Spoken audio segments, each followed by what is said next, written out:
One of his fellow countrywomen has spent her life doing exactly that kind of thing, teaching youngsters in her own country for about 15 years, I think, and then being sent by her superior to work among the poor in what is identified as one of the poorest places on earth.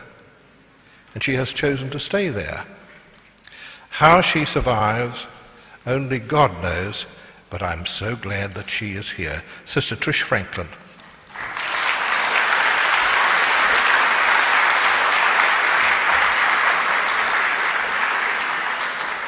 Thank you very much, Philip, for that introduction. I have a wonderful boy upstairs who's running my PowerPoint for me. So, Jason, I think I would like it running all the time, okay, so people don't have to look at my face up there. Unless the Lord builds the house. As I've spent weeks preparing my thoughts around these beautiful and significant words, I have pondered once again God's goodness for me and for his people. So I thank you for the opportunity for these reflections. Nothing I have to share with you today and tomorrow is too cerebral. Every word comes utterly from the experiences of my life. And I wish to begin by providing a scenario of 3 different houses. Recently, in fact, pre-Christmas of 2008, I read an article that spoke of the serious renovations being made to the massive physical, tangible house of prayer called Westminster Cathedral. Despite the refurbishments, the Westminster Choir School was still able to prepare for carol services, even though this perfectly crafted from beginning to end cathedral was, in short, a building site. And the article described its renovations. Encased in scaffolding, false temporary ceilings, floor coverings of squeaky brown boards, yellow and black tape stuck on the floor to warn visitors of unexpected stops, behind schedule revamping. Thousands of geometrically choreographed steel poles holding the scaffolding and crossbars, steel mesh hanging everywhere, pulleys in operation, disruptive noise, and a congestion of plugs and wires. Comparative to this situation is what I'm naming house number 2. We read of a retreat centre in Derbyshire, England, which is an example of a physical, tangible house, offers enriching advantages towards solitude with God. To be noted is that it is not only a building, but an experience, a spiritual adventure of discovery and challenge, of wonder and awe, a house which provides a spirit of contemplative prayer, simplicity and littleness, a journey into the depths of one heart and the heart of God, a passage towards wholeness and transformation in Christ, a contemplative voyage nurtured in solitude and with the hope that this is made fruitful in active ministry. It is a place where hearts are exposed to the personal, passionate, unconditional and lavish love of God. And now to the 3rd house story. Imagine that a contractor comes to you and tells you that he wants to build for you a house with unimaginable splendour and glory. Not only will this builder build this house for you, he has promised to pay all the cost. This house has come at no easy cost, for the builder sacrificed his own son so that you might have every blessing. Although the builder will build the house, he has asked for your help, for you to come alongside him and to do his will. He will strengthen you to do his will and give you all that you need. All this builder requires of you is agreement. Although agreeing sounds like an easy task, you will resist it at times. You will want to do good to satisfy the builder, but the good you want to do, you won't. and the discord you desire to resist, you will give in to at times. Some of the complaints about the builder are his time schedule and how it is natural to wait on him even though he is good and his plan is perfect. Another popular complaint about him is that he is all glorious and humbles those that are lifted up, whereas in our natural state we love control and to be able to call the shots. We want it now, all of it, whatever it might be, results attained, plans fulfilled, goals achieved, dreams come true, skills acquired. It's like waiting and wanting an immediate answer to that letter, fax and email. Most of the time we want our prayers answered pronto too. Despite our failure to wait on him or submit humbly to his will, he is still faithful to build the house. Not on any merit of our own, but because of what his Son has accomplished on our behalf. Here God knows our weakness and insufficiency. He is a patient and loving God whose mercy endures forever. Even though his children never deserve it, he always delights in blessing us. I relay these three house story situations to you as a way of sharing the woven pattern of my life's journey so far with its elements of the three houses, which I've just pointed out. This will eventuate towards sharing the house I have worked in Vietnam, particularly over the past 15 years, and maybe that story must wait till tomorrow. A little about myself. I am the youngest in a family of 5 children with wonderful parents. Actually, my father was a convert. At the age of 14, the contractor put an offer to me of the glorious house he offered to build for me, and which he very much wanted me to build with him. At age 19, I committed myself to his offer, and only in retrospect, and surely each day is an ongoing learning and sacred retrospect, I have come to know his plan, his time schedule, his payment of costs, my assisting with the building, the scaffolding, the repairs, disruptive noisy machines, steel mesh, plugs and wires.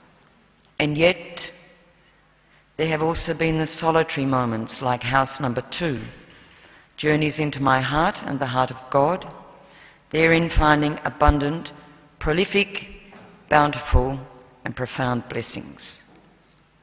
In preparing my words to offer you at this convention, I have been made more aware about God's house for me in my life and how he, as the most superb architect, has changed its appearance many times. After my final vows in 1979, I found myself in a very convenient house, made by God, no doubt, with primary school children from very wealthy families. I don't think I worked in vain too much. I was then, not now, a very, very enthusiastic young religious. So many stunning revelations came through the Word, the Eucharist, and my ministry in those early years within that house, and I call to mind many relevant words from Scripture. Don't grow weary in doing good. Apart from me, you can do nothing. From Proverbs, commit to God all that you do and your plans will be established. And St. Paul writes, therefore, my beloved, be steadfast, immovable, always abounding in the work of the Lord. However, as I worked, played, prayed, and lived in that house of the Lord at that time, my head, ears, eyes, and particularly my heart, pounded daily with the words, go to the poor, go to the poor. For years, these words milled within me. I offered to go to our mission in Peru, but maybe that was me calling the shots. My offer wasn't taken up. What house did God really want to build for me? And how did he truly want me to work?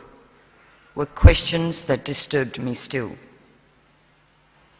Between 1985 and 1989, I believe my steps were guided by God as an avenue for me to find peace and assurance from those pounding words, "Go to the poor." God is always right on time.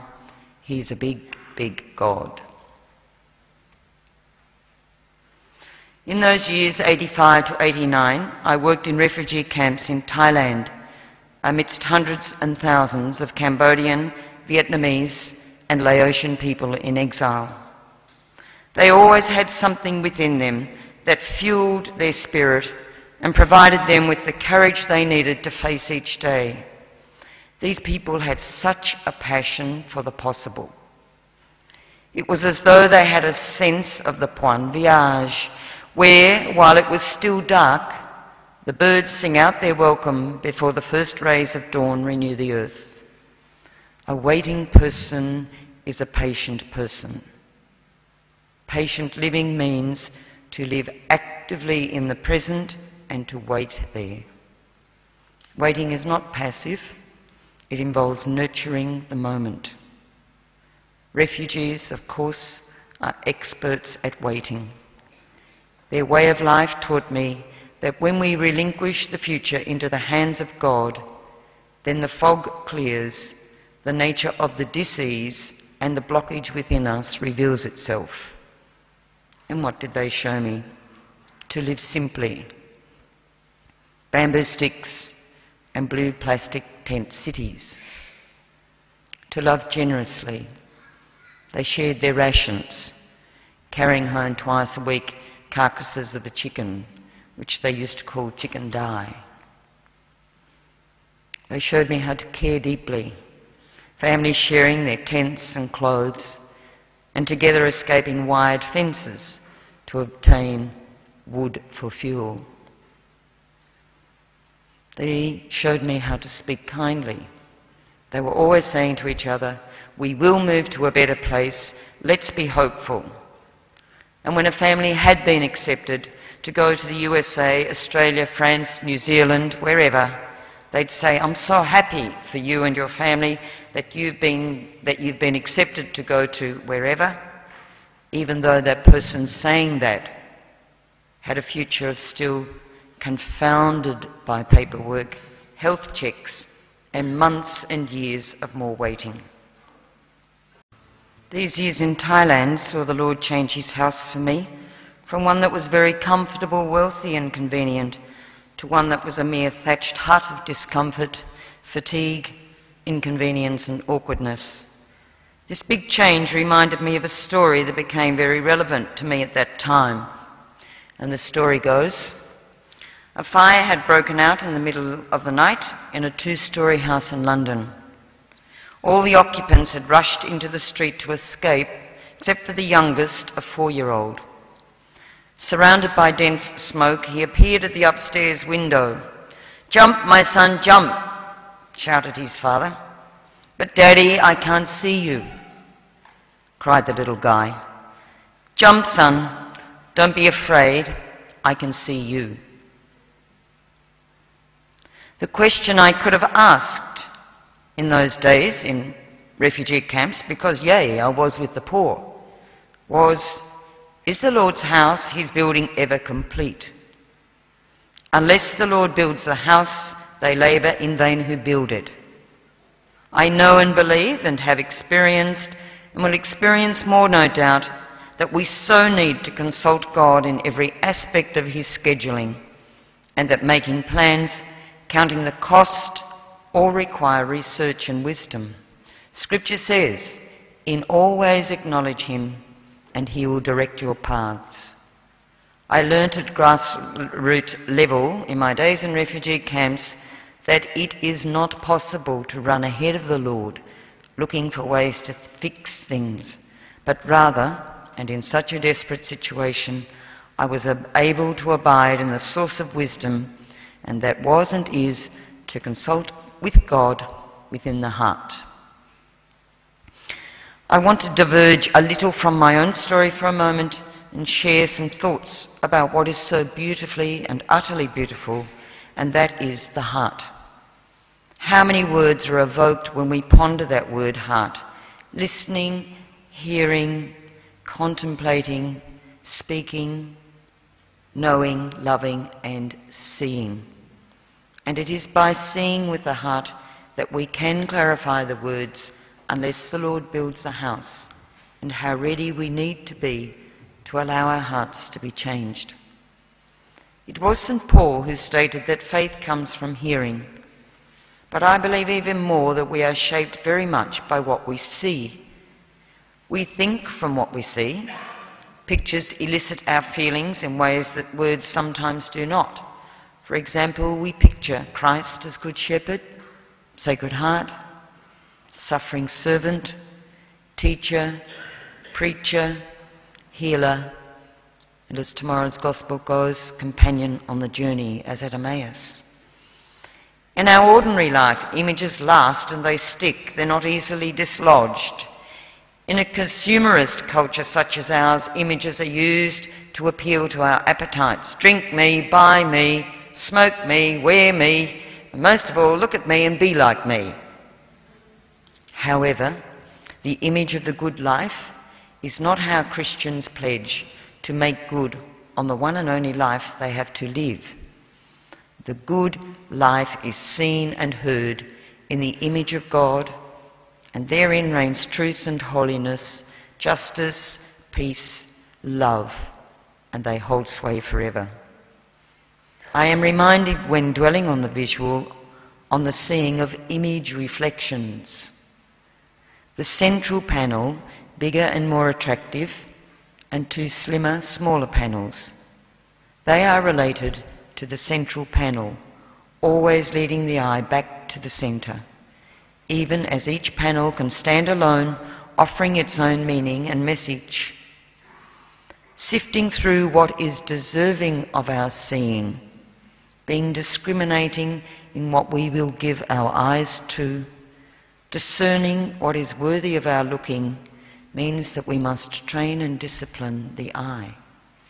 Whatever may be said of seeing with the eye of the heart, it is first a matter of actually paying attention, focusing the eye, looking at and into something without distraction. Our gift and task is to learn how to see anew each day, learning how to look. Christian life centres our eyes and hearts to the central panel and leads us to a way of seeing by loving. The more we see, the more we love. The more we love, the more we see. Refining, purifying our eyes allows us to see each day and everyone and everything far more deeply, and to read the world and everything in it with love. Our truest total presence to all that is around us is a language of love. The second half of John's Gospel is an intimate poem of love. For God, this intimacy is the point of everything else. Without the tender laying of his head on the breast of Jesus, for John, God's whole plot is lost. Our eyes fall and are kissed by texts and images as they take hold of the mind and heart of us who are contemplatives.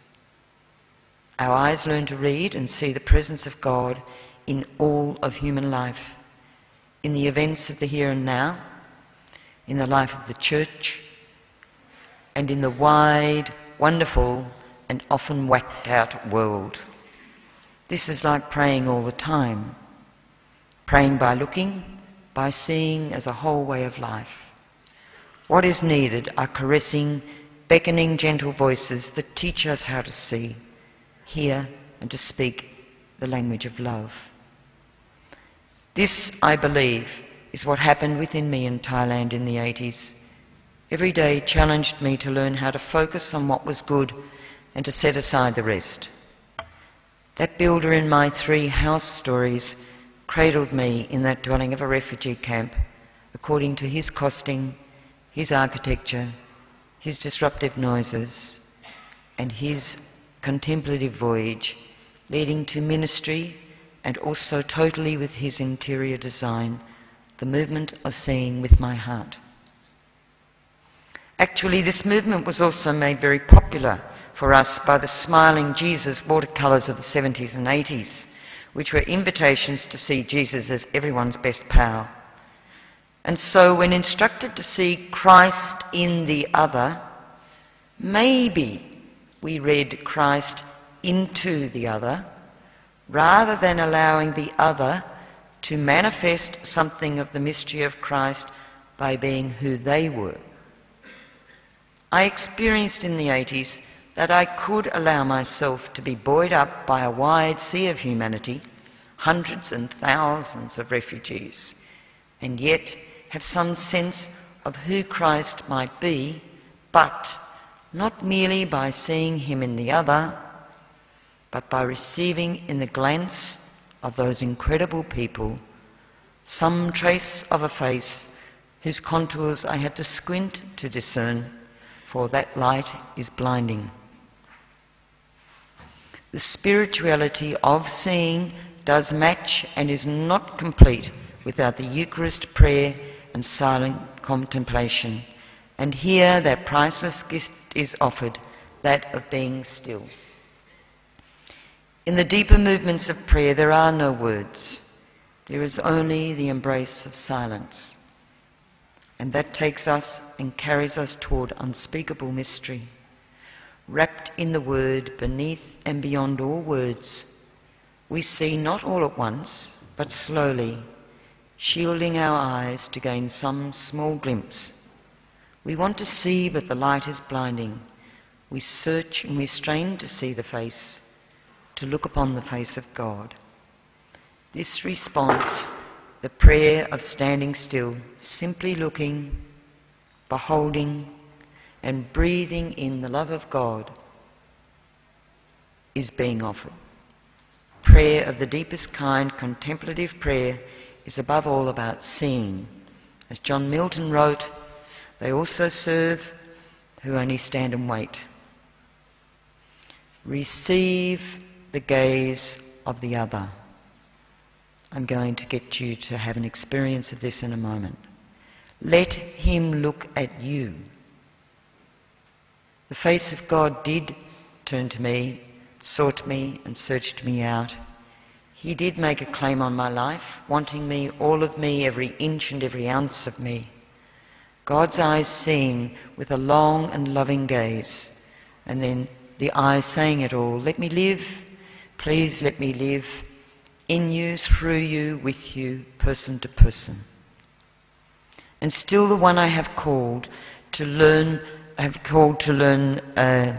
learned to call Father or Mother, the loving parent who gives all life, who sustains and protects it, who counts the hair on the head of the child and does not forget the sparrow, is the one who eternally looks on us and gazes upon us with delight. There is a story told of a mother and her little daughter in Trinidad. They are the poor of the earth, and the mother takes great care each evening to launder the one well-worn dress that her daughter wears to school day after day. Each morning, as the little girl leaves the front door to set off for class, her mother asks her to stop, turn around toward her for a moment, and she says, "Just stand there. I love to look at you." Contemplation is a way of looking and a way of seeing. The one caught up in contemplation knows that it is not only I who look and gaze and behold, it is the other, whose name above all naming is love, who gazes upon me. A beloved child hears the words of the mother, "Just stand there. I love to look at you." It is ours to allow ourselves to be gazed upon by God, to be looked on with love by love itself. It is this that we learn in the deeper movement of prayer and even in our sleeping, so that awake or asleep we are poised to be gifted in the presence of the one who gives to his beloved in sleep, as Psalm 127 says.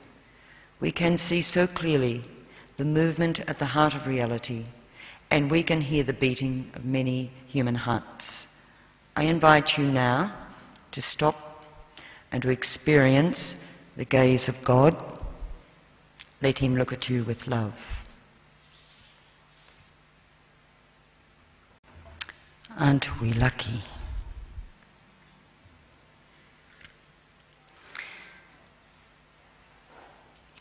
Thanks, Jason.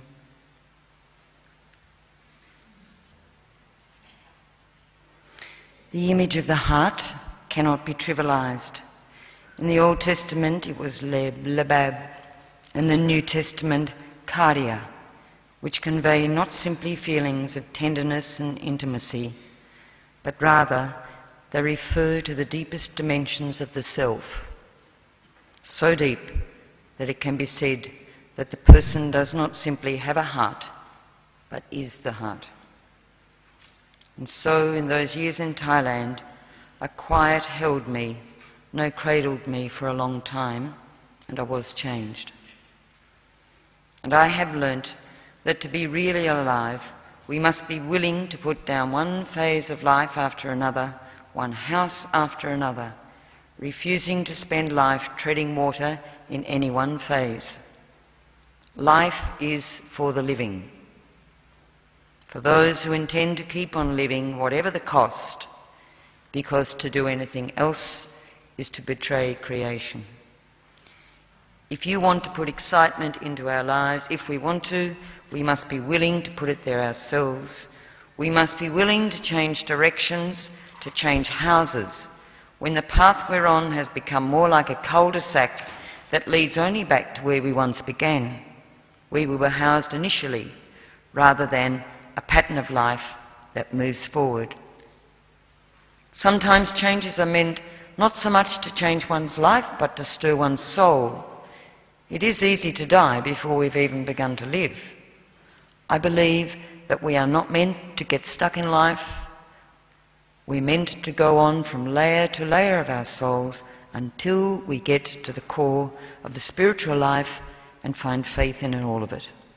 We are meant to sing our way from one thing to another in life so that we can come to know the blessings of the life of God in every single solitary dimension. How foolish we would be not to move to the invitation to go to another house because we'd miss out on so much. We are called to be builders in the house, God's house, with a passion. And yet again, the movement of seeing with the heart leads us often to ask, how shall I know the truth of God's way for me when I actually see it? Truth is that which does the good of God and does it so kindly that none of the people of God are hurt by it. Truth is the Jesus who said, in the face of rules, rise and walk, and in the face of destructive license, go and sin no more. And in the face of irresponsible affluence, go and sell what you have and give it to the poor. And in the face of human needs, the Sabbath was made for us, not we for the Sabbath. There are no rules of any institution anywhere that supersede the truth that is the love of God. Truth is not any one truth, not any one institution, nor any one way. Nor can we truly bend ourselves to all of them. There is nothing more stunning than to realize that the quality of the God space, His house, around us depends on what we ourselves bring to it. It shocks us into understanding, as Gandhi said, be the change you want to see in this world.